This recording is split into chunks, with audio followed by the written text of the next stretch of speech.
That looks great. Okay, well, we get started. I'd like to thank everyone for joining us. My name is Chad Anderson. I'm the Alcohol and Drug Control Officer for the Louisiana National Guard. Also with us from the Substance Abuse Program is Captain Melissa Day. And we have Victoria Fletcher. She's the one of the prevention coordinators. LaTanya is another prevention coordinator. And Ms. Rhonda Jefferson from the Louisiana Department of Behavioral Health is with us. And I welcome all of y'all to our meeting today. Thank you for joining us.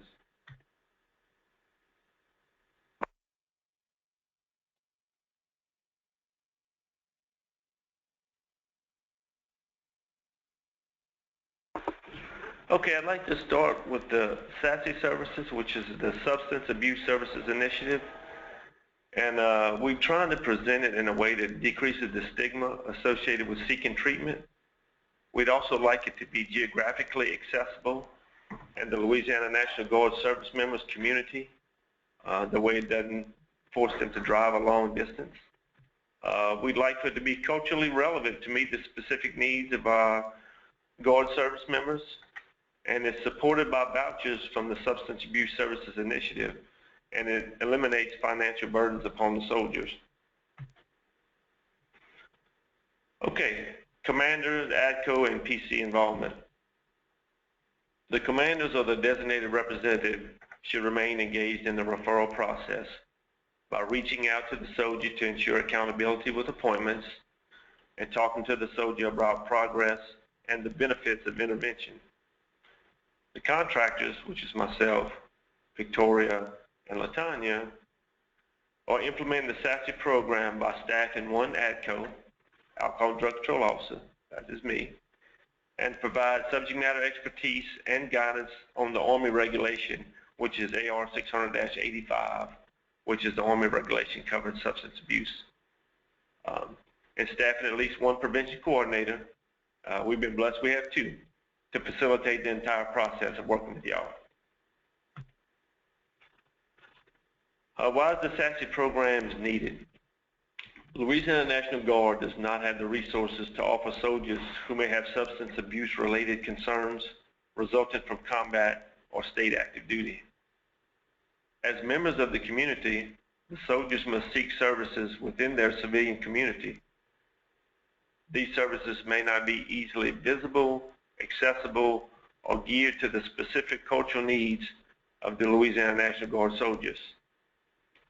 Previously, Louisiana National Guard soldiers were required to pay for substance abuse service either via private insurance or out of pocket. Many of our guardsmen do not have either of these resources. Okay, the SASI voucher program was a voucher program is a key element in the execution of SASI, as it allows soldiers to receive services without paying via private insurance or personal funds. The Substance Abuse Services Initiative is a voucher program that pays for the substance abuse services, and below is a process at a high level. It initiates where the soldier requires assessment, prevention measures, intervention by community-based providers.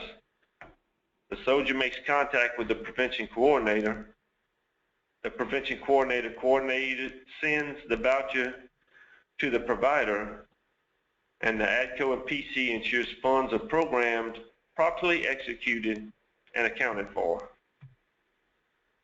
The rest of the slides gets into the specifics about the SASI voucher process and the referral process.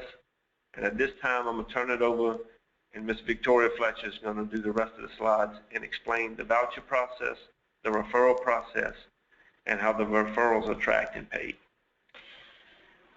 Okay, so this slide starts with the voucher. This slide illustrates the voucher and referral process, which starts where a soldier is identified for an assessment after testing positive, which is one of the few ways that a soldier would be initiated into the Substance Abuse Services Initiative. The second and most common way would be that the soldier would self-refer to the appropriate point of contact within the military organization and invoke the limited use policy, meaning that those individuals are protected from certain actions, disciplinary actions, and are able to receive the care that they need through the Substance Abuse Services Initiative. So then the second step in that process would be that the soldier and or the unit would make contact with a prevention coordinator. The unit would send us a referral to the prevention coordinator. The prevention coordinator would make initial contact with the service member, having a discussion about intake items such as place of residence, the extent of the substance use, the individual's insurance options, their employment, are they in school, and sort of just discussing some of those items that might hinder them from being able to fully utilize the program. The prevention coordinator will make the referral to a community-based provider by providing a list of treatment providers or reviewing the list of treatment providers with the service member, which should have already been provided to them at the time of counseling with their unit. The prevention coordinator will schedule with the soldier the initial screening based on that service member's availability. So moving forward, the way that that's going to look a bit different, and this is a very important item, is that instead of the prevention coordinator contacting the provider to schedule the appointment on behalf of the soldier, the service member will be provided with the voucher number, that 12-digit number, which will let the provider know that the soldier has contacted our office and spoken with the prevention coordinator. And so the soldier will be instructed at the time that they're given the voucher number to make their appointment with the provider and reach back out to my office. And it's also being requested moving forward that once those appointments are made, so say Sergeant Johnson contacts the provider and says, "Hi, I'm Sergeant Johnson. I am with the National Guard. I tested positive. I was told to contact you all to make an appointment. This is my voucher number." And the provider says, "Okay, great. We have you scheduled for next Tuesday at 8 a.m. We need two things to happen. It would be most helpful if the provider would then email us and say, "We have Sergeant Johnson scheduled for next Tuesday at 8 a.m. And then Sergeant Johnson should also contact us and let us know that they talked to the provider. So that way our office is finding out that that appointment has been scheduled and confirmed two ways. And at that time, our office will then forward the referral and the voucher, which is now one form, and we'll discuss that more later, to the provider. And so the reason why we are modifying that process a bit is to reduce the frequency of no-call, no-shows for the providers. Because what we're finding occurs is that the soldier, as instructed, will make initial contact with our office, and we will schedule the appointment with them or for them. However, it falls through the cracks somewhere between letting the soldier know when their appointment is, because oftentimes they don't call the prevention coordinator back, or we do let them know when their appointment is, but they no-call, no-show these providers. And so it's putting some of the responsibility and the accountability back on the soldier, that they would call and schedule their own appointments and be in touch with my office. And we're tracking it on our end. So if they don't do that, we then would go ahead and process the paperwork as failure to comply, or just let their unit know. And sometimes that's just enough to stimulate the soldier picking the process back up and doing what they're supposed to do. So back into the flow chart around item number 6, the soldier knows when their appointment date and time is. The PC sends the voucher and referral to the provider, which again, as I will show you all in the next few slides, the voucher and the referral is now a single source document. The soldier attends the appointment and the assessment is conducted. The provider conducts the assessment and submits the recommendation to the company commander and provides the prevention coordinator, our office, with that information. The soldier attends the recommended intervention and the appointments, and the provider continues to send that documentation to our office to share with the units. The soldier completes the intervention and contacts the PC and the unit to report completion. So we've had some questions in our office about a company commander or a unit contacting a provider to ask for information. And what's important to know is that that is authorized because the soldiers are signing release of information to the Louisiana Army National Guard. But what we have said is this just for consistency, because we have a relationship with the providers, rather than someone calling and identifying themselves as someone's company commander requesting this information, that if a unit wanted information, that they would request that information from our office. So if as a provider you receive a request for information from anybody identifying themselves as being part of the Louisiana Army National Guard and you're unsure of that, just don't hesitate to reach out to our office and let us know that that request for information has come into your office. And if the information that they're asking for has not been sent to us, if you all would go ahead and send that and we will facilitate that process, that would be the most effective way to do that to ensure confidentiality and that the Guard is receiving the information that they need on their soldiers. And then finally, item number 12 of that is that the provider would submit all documentation, again, to our office for review so that we can notify the unit of the soldier's completion or if they are, in fact, a failure to comply. Next slide. What we're looking at here is a copy of the new voucher and referral form. So of note, this item is no longer going to be two documents. Previously, it was a referral form and a separate voucher document. But moving forward, as you can see at the bottom of page 2, there's a space down there for the voucher number. And so things that have changed on this document is that we are no longer tracking the individuals by their social security numbers, because that is not a secure thing to do in the scope of confidentiality and privacy, for the fact that we oftentimes transmit this information through emails. Another thing to note there is the UIC.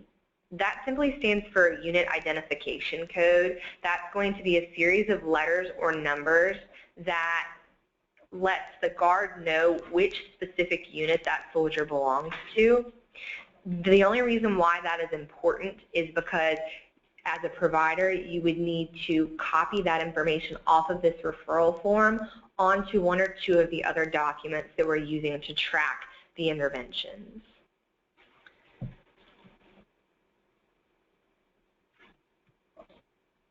Another thing of note there is that if the service member were to ask the provider to reach out to their unit, specifically the provider would be able to do so by using the information that is identified there in the unit point of contact section on the referral form.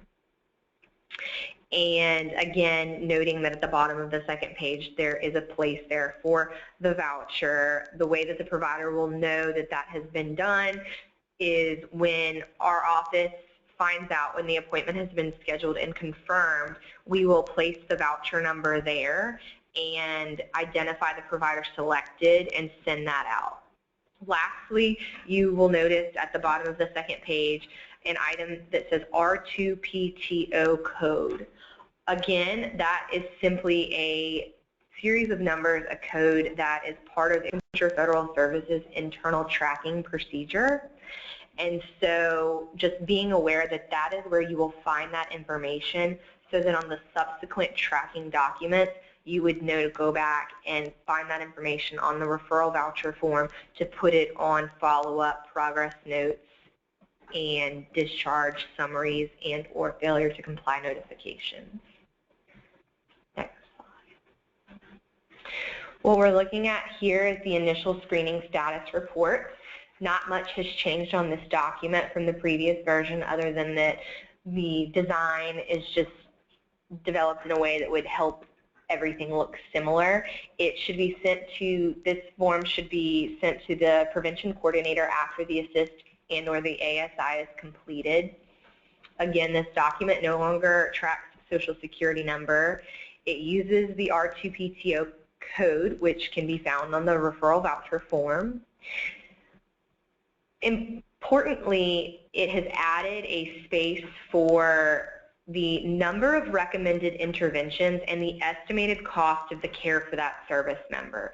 This is very important because as funding continues to shift, the Louisiana Army National Guard needs to keep a very close track of the amount of funds that are obligated and executed as we move through our fiscal year.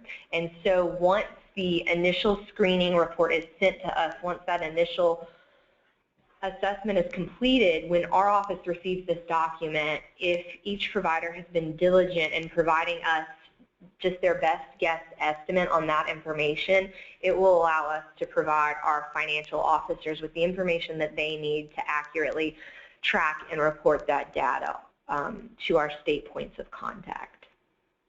I would ask that you all ensure that in the treatment recommendations and comments section that you provide a comprehensive and thorough recommendation there. This is the first document that our office gets back letting us know, hey, your soldier has come, we've seen them, this is what their score is, and this is what we think. Ms. Rhonda has discussed extensively before her concern about ensuring that you don't give the soldier's life story in that section. That's not what we're looking for there, but just ensuring that you give a pretty comprehensive recommendation there for, especially in the area of follow-up care.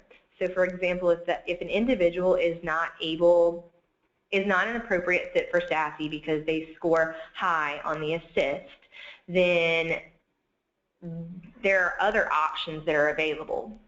And we want to be sure to be able to provide the soldier and the soldier's unit a very thorough recommendation on that. So if a service member goes for an assessment and it is determined that they are not an appropriate fit for SASI, we would look for this initial screening status report to indicate something that along the lines of the soldier tested high in this category, they are not an appropriate fit for SASI. We recommend them for this specific intervention, whatever that is. We are not the clinicians here, so whatever that would look like, from something very specific of intensive outpatient care or intensive inpatient care or a detox program at this particular facility, so we can make a very pointed recommendation to that soldier's unit leadership on what the best course of action for that individual would be. The next thing you're looking at is going to be the progress note, which again has not changed much from the previous document, indicating again that it doesn't track the Social Security number.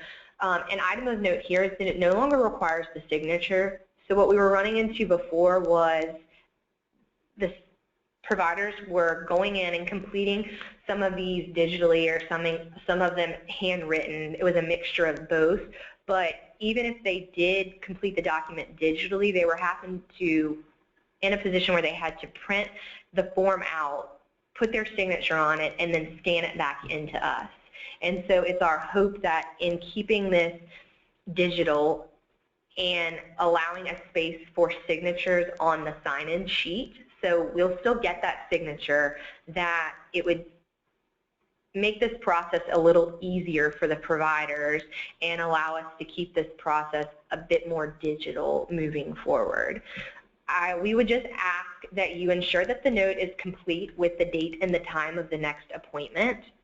So before the service member leaves there, ensuring that the date and the time of the next session is determined and noted on that document before it's sent to our office. That would be very helpful, so that if it does happen that the individual isn't adhering to the recommendation or following up with their appointment, that we would be able to look at these notes and really closely track that and illustrate that for the appropriate separation authority. Next slide. This is the invoice that you are all familiar with completing in order to bill the Louisiana Army National Guard for the services that you all provide. And there are quite a few changes with this document. Most obviously, you will see here that there's only 2 lines. The reason that this was done is because moving forward, it's the expectation that for each session, an invoice would be sent to our office. So the only time that there should be 2 items on an invoice would be the day of the initial assessment and if perhaps a subsequent follow-up brief intervention occurred there. Okay, it's extremely critical that this form is completed thoroughly each time it's submitted to our office, and just being aware that any missing information could delay or prevent the process of paying these invoices. Most importantly, ensuring that the name of the billing clerk is clearly listed on this form with their phone number or their separate extension, meaning the individual that our financial officer or payment person, which also happens to be Captain Melissa Day at this time, will call. So, for example, at one of our facilities, Keys for Sober Living, Dr. Wilson provides the intervention, and Vicki is his nurse and deals with a great deal of that. However, Stacey Ramkey is the payment individual who processes all of the invoices and handles all of that there. That's the person that Captain Day needs to call. She doesn't need to call Dr. Wilson or Vicki. And so we understand that different people are processing the paperwork, different people are accepting payments, and so requesting that the providers are extremely diligent in ensuring that the most accurate information is submitted on these invoices for Captain Day to use each time. So unfortunately, it won't be possible to keep this item completely digital, but all of it we should make our best effort to complete this item with the computer digitally. It's a fillable Excel document up until the point where you would need to print it out, because there has been some challenges over the course of time with being able to read these documents and just ensuring that they are legible, and just reminding everybody that when these documents are submitted to our office, that you're submitting a bill to the Louisiana Army National Guard to pay, and it's really difficult to go back and correct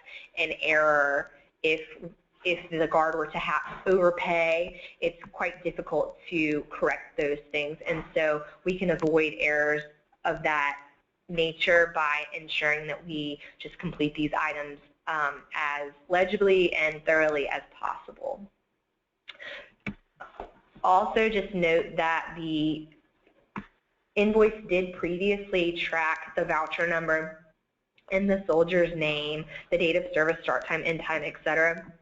However, for the purposes of tracking internally with Accenture Federal Services, we have added that R2 PTO code, which will be found on the bottom right-hand corner backside of the invoice referral document.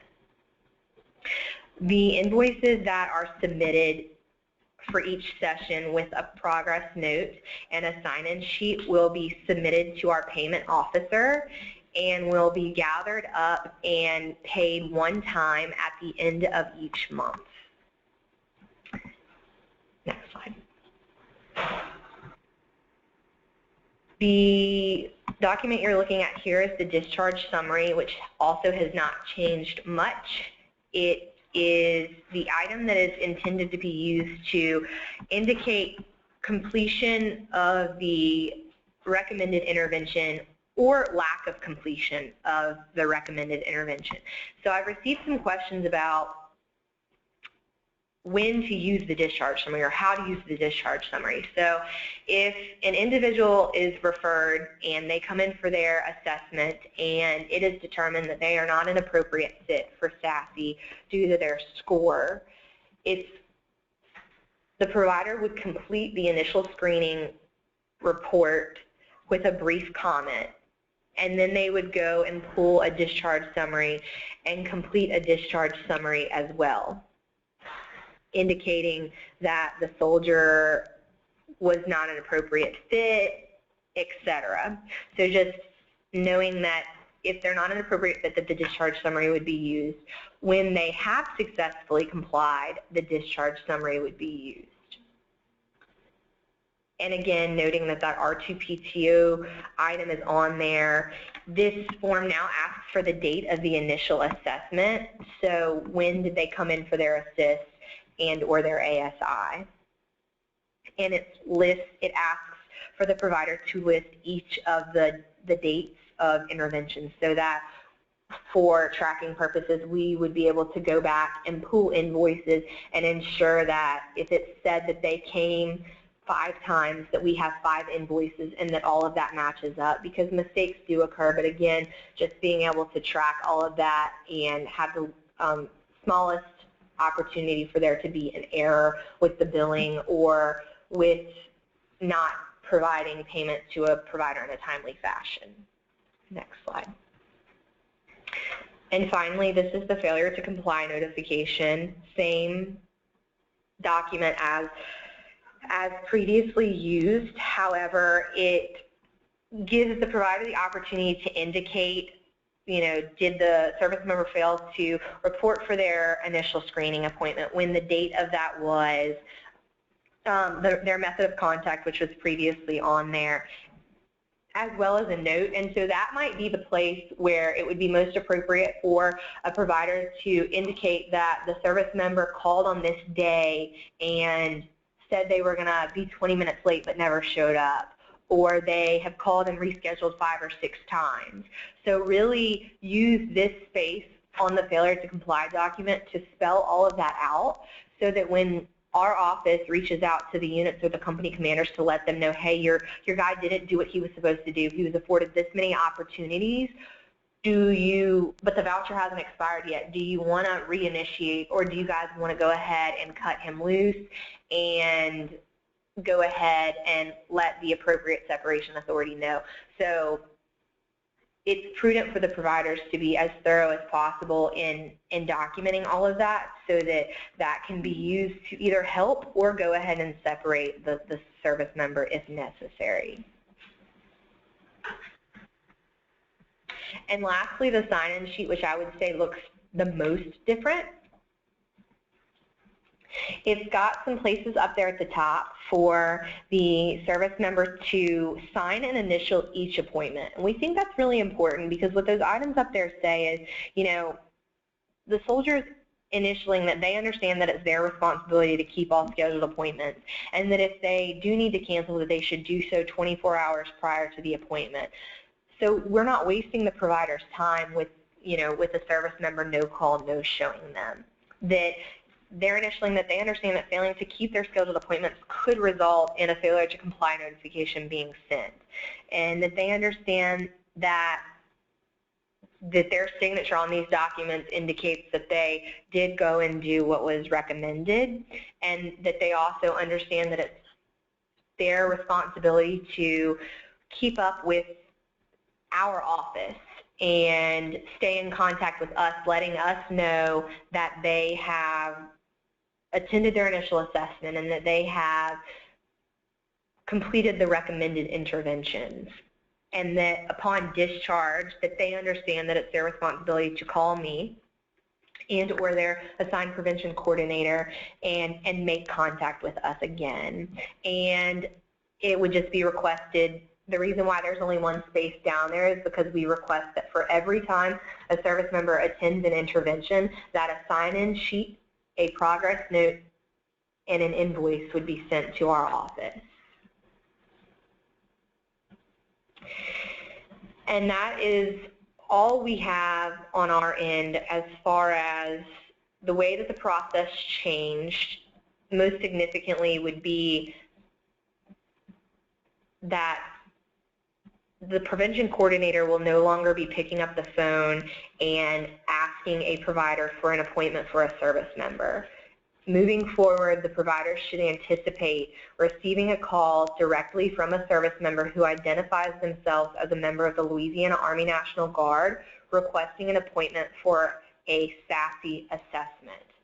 The way that the provider will know that that phone call is cleared and good to go to make an appointment would be that the soldier would have a voucher number. If the soldier does not have a voucher number, the provider will not receive a voucher from our office, and there would be some confusion about being able to sort it all out on the back end and make payments. So that is the biggest change that has occurred here. So I'm not really sure if any questions have occurred or if Chad would like to add anything. Yes, I'd like to start by thanking everyone for attending. The new forms, the military runs their calendar years from October 1st till September 30th. So starting October 1st is when all of the new forms is going to be in place. Now, for every provider that's from last year for the military, from October 1st of 2014 until September 30th of 2015, although they're going to use the old forms, and until all those soldiers get closed out, it's going to be the old forms. But starting October 1st, that's when we're going to have the new forms. So if you hadn't received the copy, you'll all be getting a copy emailed to y'all this week. Also, I'd like to have some comments by Ms. Rhonda Jefferson, if you'd like. Well, we appreciate the Central staff coming here and putting on this presentation. We know that they're doing an excellent job, and we appreciate you guys and the service that you provide to the soldiers as well. There are some changes, and I'm sure that Victoria will follow up with an email with the form so you can see it. I'm a touchy-feely person, so I have to have the paper in front of me, so it's kind of hard for me to see. But if you have any questions, feel free to ask them while they're on the phone here. And but I do have one question, and I want you to explain this a little further. When you said the soldier's going to be calling you and setting up the appointment, there's an initial screening status report, and you said that that has changed, no social security number on it, that's fine, and there's going to be an R2 PTO code that's used, but you had on there to add the number of services and the amount of money to be used, and that's the first form. I guess my question, the first thing that comes to mind is if the soldier has a high score and they need an ASI, it might be kind of hard to know. So is that something they could do at the second screening, or I'm just a little confused on that little part. Yes, that is something that they could do at the second screening, but all we're asking is for an estimate. Okay. So if those are one-offs, when that occurs where they require a higher level of care and the ASI happens, those are onesies and twosies. So consistently, it would be beneficial for them to just go ahead and put an estimate out there on the number of interventions needed. And if that changes, we definitely can be in communication on that for those individuals. Okay, that was one of the big questions that I had. Putting an amount, and then that situation may change.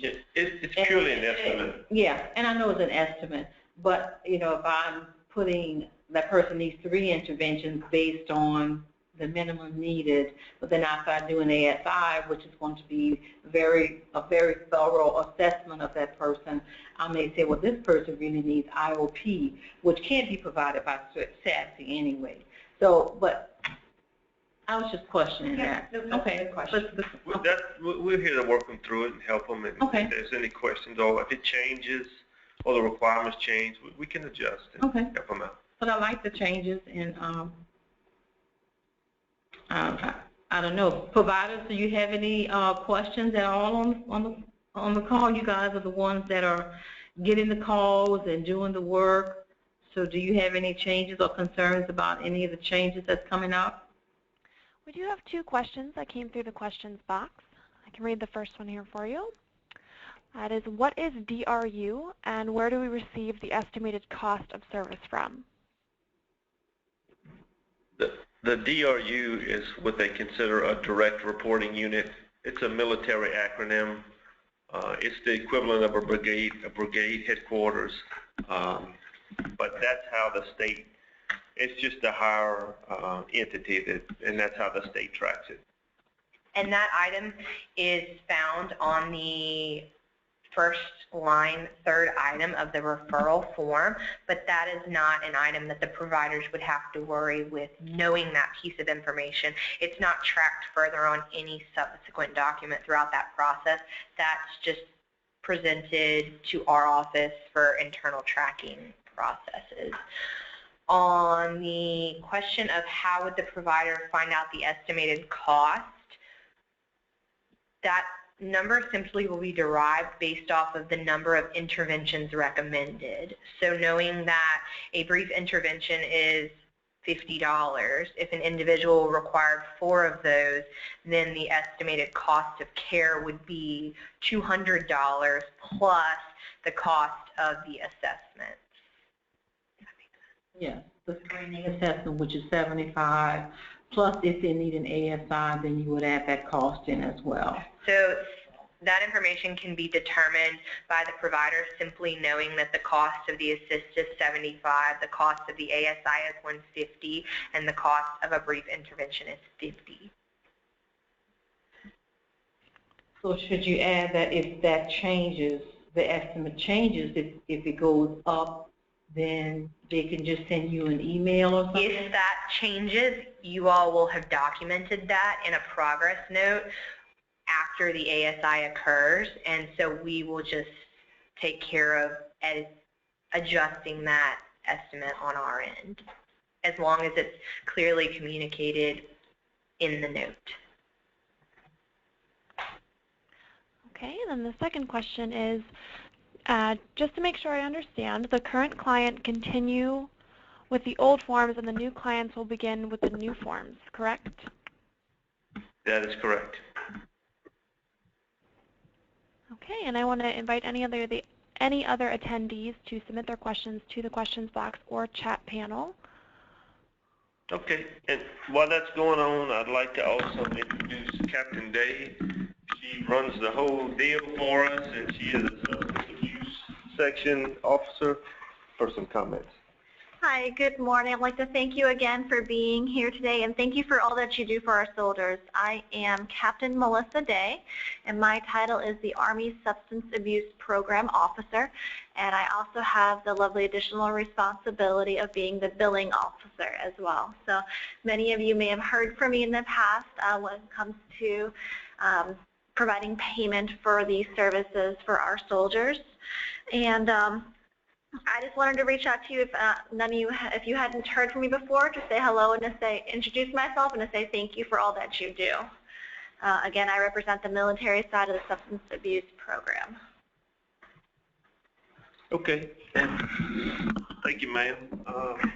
Victoria, another one. The last and probably second most important thing that I would have said on the phone at all today, in addition to the process about the provider having the voucher number, would be that on all of these forms, you all will see that my contact information is on there, but there also there's 2 email addresses.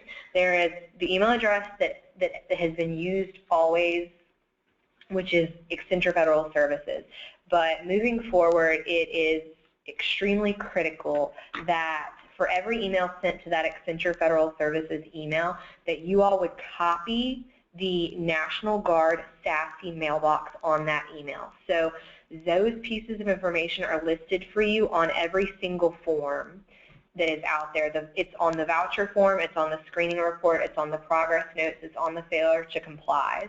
And so the request is that we would email everything to the Accenture Federal Services email account, but ensure that we always copy the National Guard SASI mailbox, just to ensure continuity, to ensure that if there were ever a time where I was not able to process something, that anybody on my team would be able to go in that mailbox and pull something down, pay something, or just be able to piece it together and go ahead and provide the service needed. So that's very important.